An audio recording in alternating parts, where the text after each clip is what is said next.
안녕하세요. 금요사건 파일 디바제시카입니다. 여러분, 오늘 사건은요, 굉장히 잔인한 범죄 묘사가 포함되어 있습니다.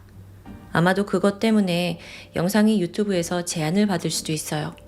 하지만 그럼에도 불구하고 제가 사건을 진행하는 이유는 절대로 손대지 말아야 할 것에 손을 댄 그 인간들이 어떤 처참한 결과를 맞이했는지 위험성을 또 강조하고 싶기 때문입니다.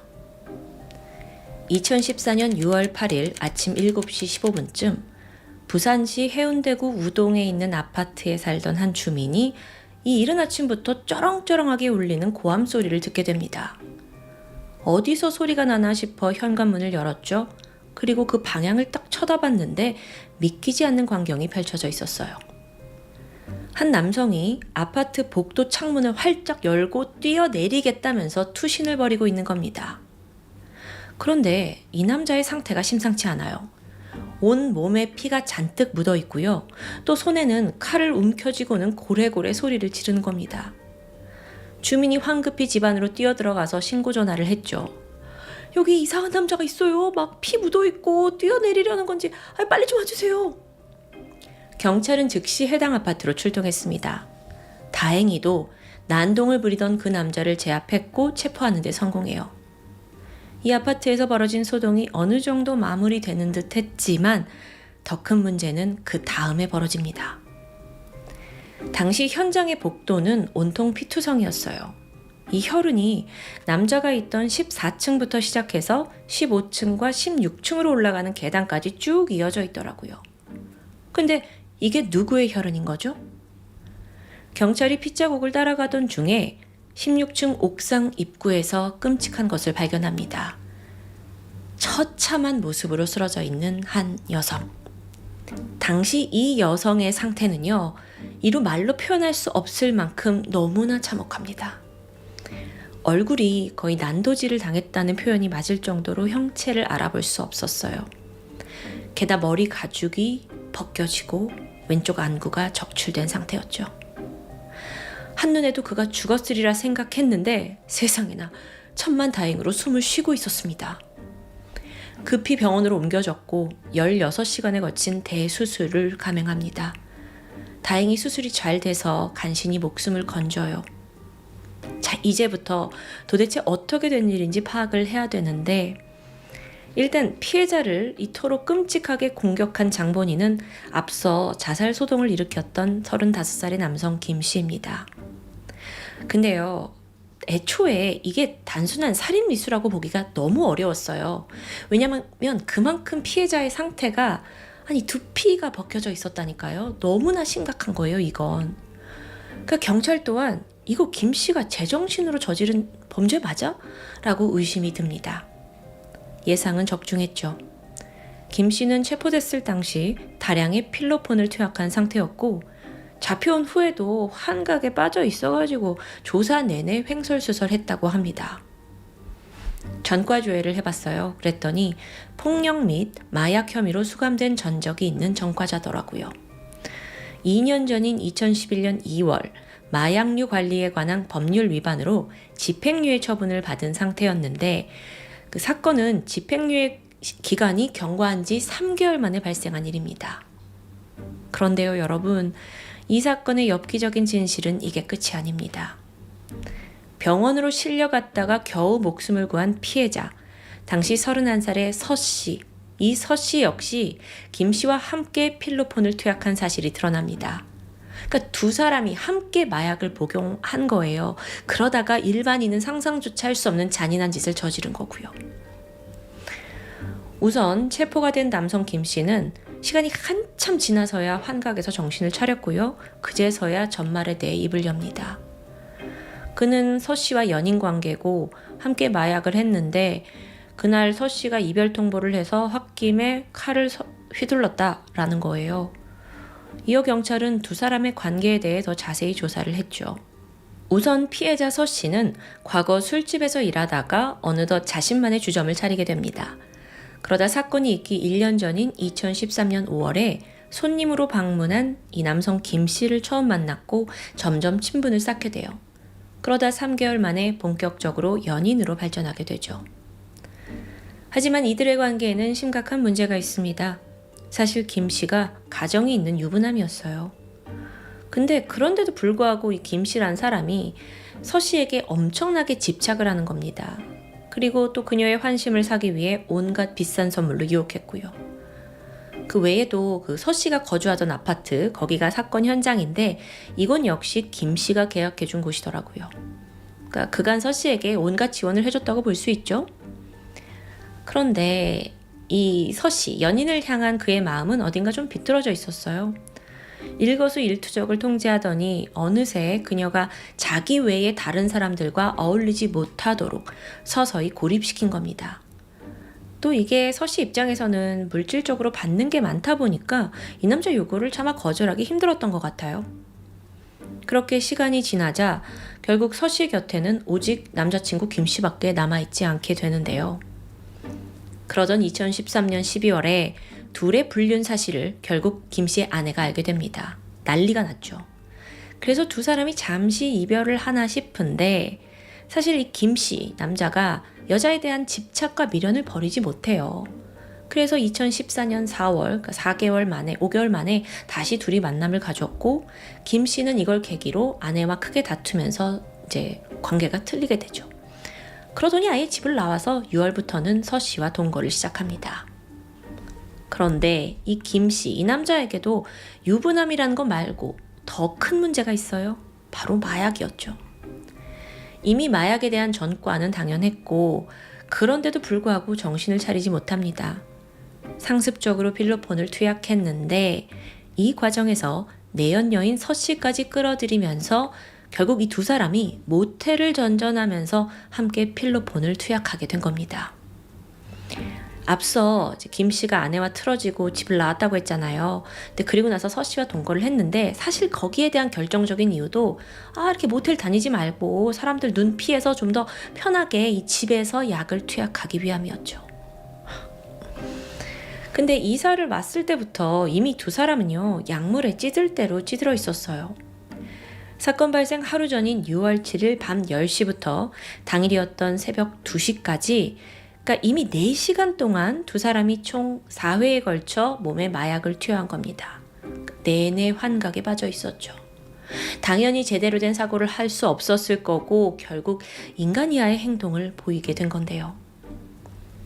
그날 한참 환각에 빠져 있던 두 사람이 어느 순간 이 여성 서 씨의 이성관계 문제에 대해서 이야기를 나누게 됩니다. 처음엔 사소한 말다툼이었어요. 사실 김 씨는 평소에도 끊임없이 이 내연녀 서 씨에 대해서 의심하고 집착해왔거든요. 근데 그날도 너 다른 남자 만나는 거 아니냐? 그 남자랑 연락을 하냐? 내가 그럼 죽여버릴 거다. 근데요, 서 씨는 이런 집착에 이미 지쳐 있었죠. 그러다 보니 감정이 욱해져서 김 씨에게 나 너랑 헤어질 거다 하고 이별을 통보한 겁니다. 이럴 거면 헤어져 라면서요. 그런데 바로 그 순간 김 씨가 도리어 골함을 지르더니 서 씨에게 욕설과 폭언을 퍼붓기 시작합니다. 그리고 그걸로도 분이 풀리지 않았는지 갑자기 서 씨를 마구 폭행하기 시작해요. 여러분, 지금부터의 묘사가 굉장히 잔혹합니다. 일단 본격적인 사건의 발달은 새벽 5시 반부터 시작됐어요. 그는 서 씨, 여성의 얼굴을 손으로 강하게 움켜쥐어요. 그리고 입 안으로 손을 넣어서 마구 휘젓습니다. 자, 지금 입 안에 손이 들어갔죠? 근데 손에 뭐가 걸려서 그걸 힘껏 잡아 빼거든요? 그게 바로 서 씨의 치아였어요. 지금 이빨을 그냥 강제로 뽑아낸 거예요. 서 씨가 피를 뿜으면서 고통 속에 비명을 질렀죠. 하지만 김 씨의 엽기행각은 계속됩니다. 아니, 오히려 그 다음부터가 진짜 시작이에요. 주먹을 꽉 쥐고 마치 샌드백을 치듯이 서 씨 얼굴을 폭행하는 거예요. 무자비하게요. 잠시 후엔 부엌으로 가서 식칼을 가져왔고 서 씨가 보는 앞에서 자기 배를 막 그어대면서 그녀를 자극합니다. 이후 칼날은 즉각 서 씨로 향했죠. 그녀가 칼에 찔렸고 고통을 이기지 못하고 일단 피해야겠다 싶어서 집 밖으로 뛰쳐나갔지만 얼마 안가 김 씨에게 붙잡히고 말았습니다. 이후 그는 서 씨를 질질 끌고는 아파트 비상 계단으로 올라갑니다. 그리고 16층 옥상 계단에서 김 씨가 자행한 행위는 너무도 끔찍합니다. 서 씨의 얼굴 일부를 칼로 긋더니 이어서 두피 전체를 벗겨낸 거예요. 왼쪽 안구도 적출했고요. 자세한 묘사는 생략했습니다. 왜냐하면 설명하는 저조차도 너무 구역질이 나서요. 저는 아직도 인간이 이렇게 할 수 있다는 게 믿기지가 않아요. 여러분, 이런 엽기 행각은 무려 1시간 넘게 진행이 되었거든요. 이 과정에서 서 씨 몸은 만신창이가 됐고 과다출혈의 쇼크로 그녀는 의식을 잃게 됩니다. 김 씨는 서 씨가 죽었다고 판단했어요. 그래서 쓰러진 그녀를 그 옥상 바로 앞에 계단에 방치한 뒤 이번에는 김 씨가 복도로 막 뛰쳐나와요. 그러더니 갑자기 살려주세요! 발광을 하는 겁니다. 복도 창문을 엮고 죽겠다고 난동을 부리다가 주민이 발견해서 신고한 상황. 한편 이 현장을 지켜보던 경찰 또한 경악할 정도였어요. 당연하죠. 게다가 조사를 더 해보니까 이 범인 김 씨의 만행이 여기서 끝이 아닙니다. 서 씨를 공격하기 직전에 이 서 씨 집의 그 도시가스 밸브를 고의로 훼손했대요. 그러면서 다량의 가스가 누출되었죠. 이거 자칫하면 이 아파트 전체 더 큰 참사로 이어질 수 있는 아주 아찔한 상황이었어요.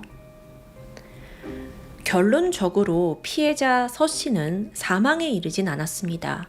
하지만 이 사건의 범행 수법과 과정은 지금껏 대한민국에서 발생한 그 어떤 사건보다도 잔혹하고 엽기적입니다. 한편 서 씨의 경우는 목숨은 건졌지만 한쪽 눈은 실명했죠. 심지어 두피가 뜯겨 나가는 바람에 수술 도중 피부가 모자라는 상황이 됐고요.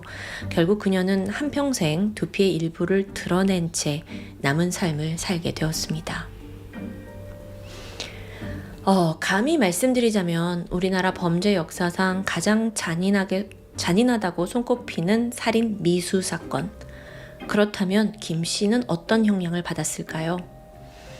이거 보면 살인 미수에 가스 유출에 마약류 관리법 위반 다 기소됐어요. 그리고 재판부가 내린 최종 판결은 징역 20년. 그동안 우리나라에서 살인이 아니라 살인 미수로 징역 10년 이상이 선고된 경우가 없다고 합니다. 대부분 통상 징역 3년에서 5년 정도의 형량이 내려져요. 그러니까 김 씨에게 내려진 20년은 사실 유례 없는 판결이긴 한데요. 재판부는 이 피해의 정도가 상상을 초월할 정도로 극히 잔인하다라는 점을 지적하면서 추가적으로 김 씨에게 위치 추적 전자장치 부착 15년, 그리고 160시간의 약물 중독 및 폭력 방지 치료 프로그램 이수, 또한 피해자 서 씨에 대한 접근 금지 명령도 내렸습니다. 아주 끔찍하게 위험한 인물인 거죠. 그렇게 그는 감옥에 수감이 됐는데요. 여전히 걱정은 남아 있습니다. 여러분 아시겠지만 통상적으로 재범률이 가장 높은 게 음주운전과 마약범죄래요. 더구나 심각한 중독 현상을 보이는 경우에는 그 재범률이 다른 범죄에 비해 무려 2배에 달하고요. 그렇기 때문에 전문가들은 초기 1년의 마약 치료와 재활이 매우 중요하다고 입을 모으는데 실제로 우리나라에선 마약 중독자를 전문으로 치료하는 병원이나 의료진이 턱없이 부족합니다. 안타깝지만 대한민국은 더 이상 마약 청정국이 아닙니다. 갑자기 이런 생각이 드는데 제가 한 9년 전에 미국에서 마약에 취한 한 남성이 좀비처럼 행동을 하다 사람을 뜯어먹었다 하는 이런 사건을 소개한 적이 있어요. 그때만 해도 많은 분들이 어머 미국 너무 무서워요. 어떻게 그런 사건이 있을 수 있죠? 미국은 정말 마약으로 찌들었나 봐요. 다들 놀라는 반응이었는데 오늘 사건을 보면서 어쩌면 마약으로 인한 엽기 사건이 이제는 정말 남의 일이 아니구나라는 생각이 듭니다. 약물에 중독된 환각 상태에서 인간이 얼마나 처참히 망가질 수 있는지 그 노골적인 실태를 여러분이 오늘 사건을 통해 좀 더 뼈아프게 알길 바랍니다. 그래서 저도 너무 잔혹하지만 피해 사실을 최대한 설명했고요. 마약 범죄는 나 자신만을 망치는 것이 아닙니다. 내 주변 사람들, 나아가 모두 내 사회에게 커다란 해악을 끼친다는 걸 기필코 명심해야 합니다. 지금까지 금요사건 파일 디바제시카였습니다.